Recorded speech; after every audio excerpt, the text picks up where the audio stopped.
Well, we now know they lied. Top Twitter executives said they would never dream of censoring conservatives, and certainly not for ideological reasons. A bombshell batch of Twitter files released by Elon Musk reveals the old management targeted prominent conservatives through blacklisting, through shadow banning, and blocking their posts from trending, all without their knowledge.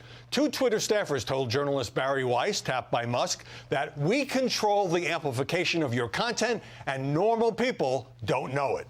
And this just in, company executives who revealed they couldn't stand Donald Trump suppressed some of Trump's tweets even before the 2020 election, doing this to the President of the United States, and suddenly changed their own rules to permanently ban him right after January 6th. We now know the entire system, which included a secret committee at the very top, was aimed at censoring speech by those on the right. The rules blatantly abused out of sheer liberal partisanship. If they didn't like something, they branded it misinformation. Now, some are saying, oh, we knew this all along. But thanks to Elon Musk, it's now been proven beyond the shadow of a doubt. More on this in moments.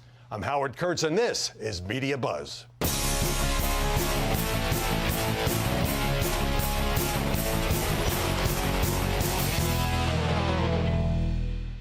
Ahead, Martha McCallum on the bitter media debate over the Brittany Griner prisoner swap. The media hostility toward Herschel Walker was clear when the networks projected his loss in the Georgia Senate runoff to Raphael Warnock, and some celebrating hosts and pundits piled on.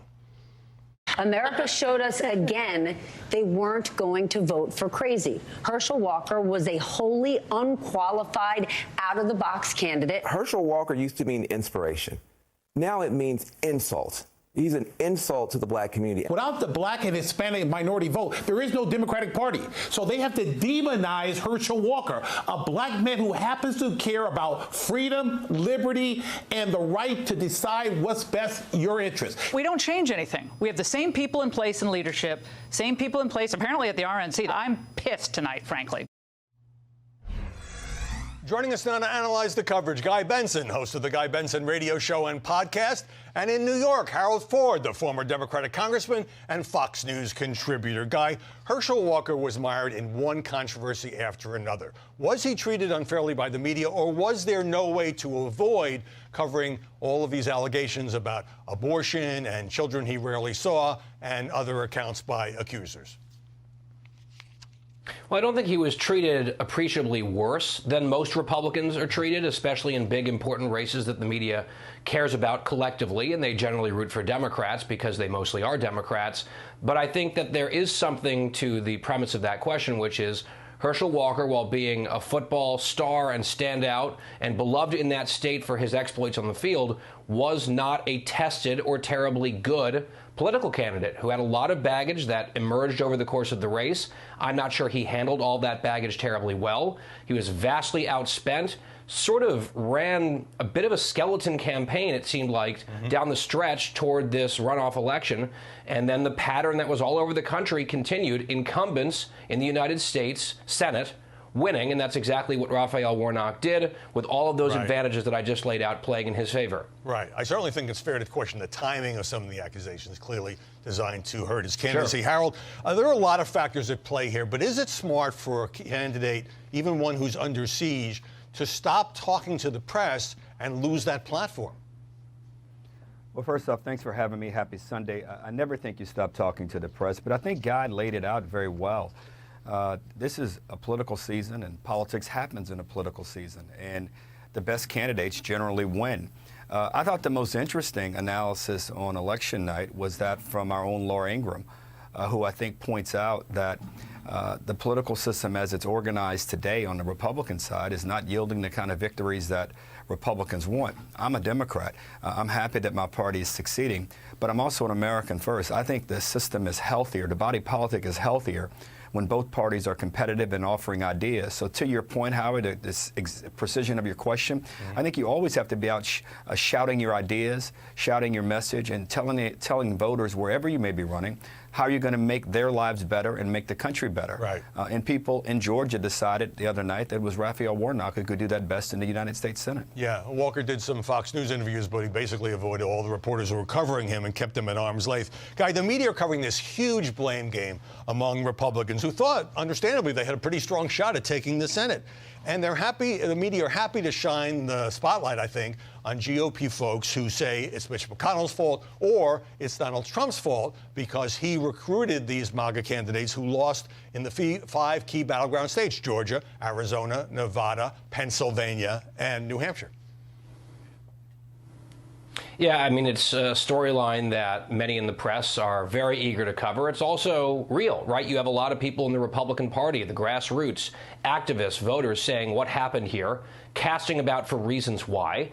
I think that if you look at a very interesting analysis by Nate Cohn in the New York Times, he looked at the numbers and found that the Republicans most associated closely with Donald Trump, sort of the MAGA, Trump-blessed folks, they on average underperformed, you should say, by 5 percentage points across the country. That is a significant penalty, if you will, especially in close races.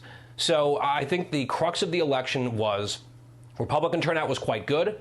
Democrats did pretty well on turnout, not as well, but a sliver of Republican voters and a lot of independents couldn't bring themselves to vote for certain kinds of Republicans. They were eager and happy to vote for other Republicans, in the same sort of state. more traditional, normal Republicans, but not another group. That's the key here. Whether it's Trump or McConnell, you have to win independent swing voters. It's not rocket science. Not rocket science, indeed. Harold, as you know, having a 51st Senate seat is very important. Do you see a strange split in the 4th estate right now? Because usually we do the sort of left-right thing, where it's not just the liberal media, for example, going after Donald Trump, but some conservative commentators and outlets like National Review saying it's time to move on from the former president. Well, I think when you have that kind of agreement and consensus in the press around any political effort, I think it causes all of us to pay closer attention. But you don't have to be, I'll use the analogy, you don't have to be a rocket scientist to understand what Guy just said. Those candidates who were more closely aligned with former President Trump didn't perform well. So if you're a Republican and you want your candidates to perform better, this is, again, not rocket science. You got to figure out ways in which to disassociate or distance yourself from the parts of Mr. Trump that people don't like. And until that happens, it doesn't appear that Republicans are going to fare better in some of these Senate races. There were people who thought a little over a month back, that Republicans would gain a 3 to 4 seat majority in the Senate. I think it would have been very hard to find someone other than the most ardent partisans and those who just wanted to believe that Democrats couldn't lose regardless, who thought that Democrats would actually gain a seat. So again, I go back to what I said from the outset. I like it best when the parties are strong and vibrant and able to have serious debates. And right now, on the Republican side, the debates aren't as serious between Democrat and Republican as they should be. Well, rocket science may be hard. You can ask Elon Musk about that. But running for office, Republican or Democrat, when you haven't done it before, everyone thinks it looks easy. It's really hard, especially with the national scrutiny. So, Guy, the knives quickly came out from Herschel Walker's own camp, unnamed aides telling Politico that he wasn't straight about his personal problems, that he shouldn't have taken 5 days off down the stretch, and that his wife played an outsized role and that she somehow thought he would win 50% of the black vote in Georgia. What do you make of this kind of backstabbing? Well, this is what happens when candidates lose, right? People are angry. People are frustrated. They don't want to take the blame themselves. So you start getting whispers to reporters and they all print what people are saying. And it's sort of this post-mortem ugliness. And I think there's probably some truth to what we just heard there. If only they listened to me. He was one of those very...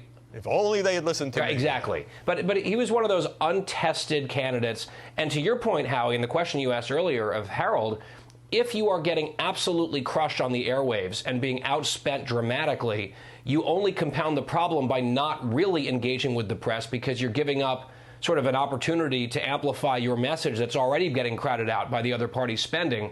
So I think that there were a number of issues at play for Herschel Walker, including himself, the candidate, and ultimately you're the name that's on the ballot. You have to go out and win or lose, and in this case, he and a number of other Republicans in winnable races did not. Right. And we should keep. Go ahead, Harold. I want to give Herschel Walker some credit. I listened to his concession speech. Yes. The night he lost. I thought Very he classy. gave not only a classy speech, but it's what winners should be saying. Also, we should never give up on America. We should always believe in the country. And I want to give. I normally don't take shots at people, but I don't like it when staffers who are not the candidates try to hide behind something or deflect blame. Right. You lost. Go huddle together and figure out what you do to do better. Not blame the candidate and blame others. I think that should be a focus as well. I agree. Let me jump in on this last question, which is the press is just going wild over Kyrsten Sinema leaving the Democratic Party. And she spoke to CNN and Politico. But since she will caucus, I'll send this to Guy, with the Democrats, just like Senator Angus King, is it really that big a deal? Probably not a huge deal in terms of governance over the next 2 years. Perhaps a bigger deal in the 2024 election cycle. She's trying to avoid a Democratic primary. Yes, which she'll probably run as an independent. Mm-hmm. And then if you have a splintered field with a true blue Democrat, then Kyrsten Sinema, and if the Republicans nominate someone palatable to the people of Arizona, I think that's a very golden opportunity for the Republicans to right the ship a little bit in Arizona, because the dynamics, at least in these early stages, look tricky for the Democrats, given what Sinema's done. Right. I mean, I think symbolically it's important, and it is about Kyrsten Sinema's re-election effort. But at the same time, everyone's acting like it suddenly jams up the Senate, and that's just not true with her decision to caucus with the Democrats. All right. Ahead, Martha McCallum on the Brittany Grimes story. But up next, the Twitter files reveal how conservatives were suppressed and censored, and how the company changed its own rules to ban Donald Trump.